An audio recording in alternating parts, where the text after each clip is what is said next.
Assalamualaikum warahmatullahi wabarakatuh. Perkenalkan, nama saya Resvira Hartin Berliani, mahasiswi Universitas Pamulang, Fakultas Ekonomi dan Bisnis, Program Studi Manajemen. Di sini saya akan memaparkan hasil analisis saya mengenai kegagalan sistem informasi manajemen yang dilakukan oleh Transmart. Yang pertama ada pendahuluan. Di era digitalisasi yang berkembang pesat, sistem informasi manajemen atau SIM telah menjadi salah satu kunci keberhasilan operasional perusahaan, khususnya di sektor retail. Sektor retail di Indonesia yang berkembang sangat dinamis menuntut adaptasi cepat terhadap tren teknologi dan perubahan perilaku konsumen. Transmart sebagai salah satu raksasa retail di Indonesia yang dimiliki oleh Citicorp menjadi contoh perusahaan yang mencoba memanfaatkan teknologi SIM untuk mendukung ambisi besarnya. Transmart yang kini dikenal sebagai jaringan hipermarket dan pusat perbelanjaan terkemuka di Indonesia memiliki perjalanan yang kompleks dan menarik sejak awal hingga saat ini. Transformasi dari Carrefour menjadi Transmart mencerminkan dinamika industri retail yang terus berkembang. Selanjutnya adalah latar belakang. Perjalanan ini dimulai pada tahun 1996 ketika perusahaan hipermarket asal Prancis yaitu Carrefour memutuskan untuk memasuki pasar Indonesia. Pada bulan Januari 2013, Transcorp melalui anak perusahaannya yaitu PT Trans Retail mengambil alih 100% saham PT Carrefour Indonesia sehingga nama perusahaan pun berubah menjadi PT Trans Retail Indonesia. Pada tahun 2010 terjadi perubahan dalam kepemilikan Carrefour di Indonesia. Hairul Tanjung mengakuisisi 40% saham PT Carrefour Indonesia. Pada tahun 2012, Hairul Tanjung secara resmi menguasai 100% saham Carrefour Indonesia. Hairul Tanjung kemudian mengganti nama retail ini menjadi Transmart. Transformasi ini tidak hanya sebatas perubahan nama tetapi juga mencakup restrukturisasi operasional dan perubahan strategi pemasaran untuk lebih sesuai dengan pasar Indonesia. Transmart menawarkan konsep one-stop shopping. Ia menggabungkan pusat belanja dengan gaya hidup modern, mencakup berbagai fasilitas seperti pusat elektronik, toko pakaian internasional, taman bermain anak, restoran, dan bahkan layanan perbankan. Sebagai pusat perbelanjaan modern berbasis teknologi, Transmart mengandalkan sistem informasi manajemen atau SIM untuk mengelola operasional seperti rantai pasok logistik, pembayaran, pengumpulan data pelanggan. Namun, penerapan dan optimalisasi SIM menghadapi banyak kendala teknis dan operasional yang menyebabkan Transmart gagal mencapai target strategi seperti efisiensi operasional kepuasan pelanggan dan reputasi perusahaan. Tantangan ini terus menjadi hambatan besar dalam perjalanan Transmart sebagai pemain retail utama di Indonesia. Selanjutnya ada faktor-faktor kegagalan. Yang pertama, persaingan harga. Konsumen retail di Indonesia umumnya sangat sensitif terhadap harga. Mereka cenderung memilih tempat belanja yang menawarkan harga lebih rendah untuk barang yang sama.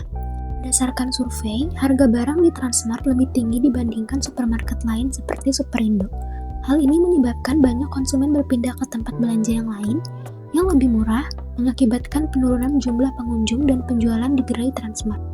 Penurunan pendapatan ini tidak mampu menutupi biaya operasional yang tinggi, sehingga beberapa gerai harus ditutup. Yang kedua, di tengah tantangan teknologi, sektor retail semakin kompetitif. Seperti Hypermart, Alfamart, dan Indomart mendominasi retail modern, sementara e-commerce seperti Tokopedia dan Shopee menawarkan kenyamanan belanja online. Perubahan perilaku konsumen yang semakin bergantung pada platform digital menciptakan tekanan tambahan bagi Transmart untuk beradaptasi.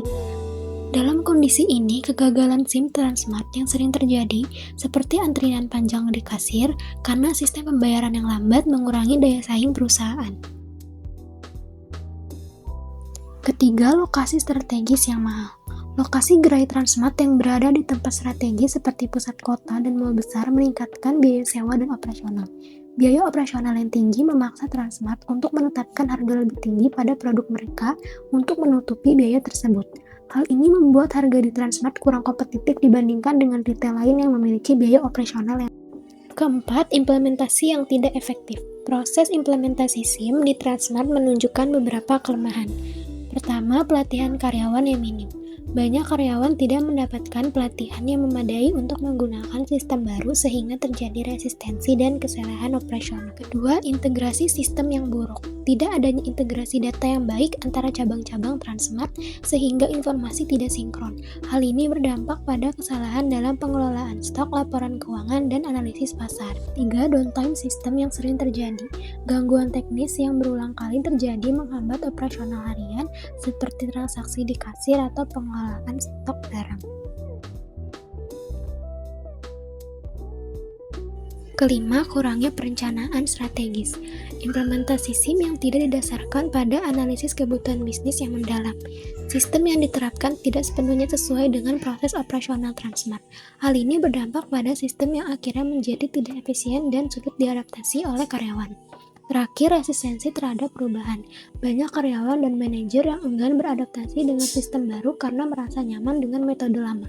Hal ini berdampak pada implementasi sistem yang menjadi lambat dan tidak optimal. Terakhir, ada kesimpulan, kegagalan sistem informasi manajemen di Transmart memberikan pelajaran penting tentang pentingnya perencanaan, teknologi yang tepat, dan manajemen perubahan. Meski demikian, dengan melakukan perbaikan pada sistem yang menyebabkan kelemahan ini, Transmart masih dapat memiliki peluang besar untuk dapat meningkatkan efisiensi operasional dan memiliki peluang besar untuk mengoptimalkan operasionalnya, meningkatkan pengalaman pelanggan, memperbaiki posisi di pasar retail Indonesia, dan kembali bersaing di industri retail modern. Sekian, terima kasih.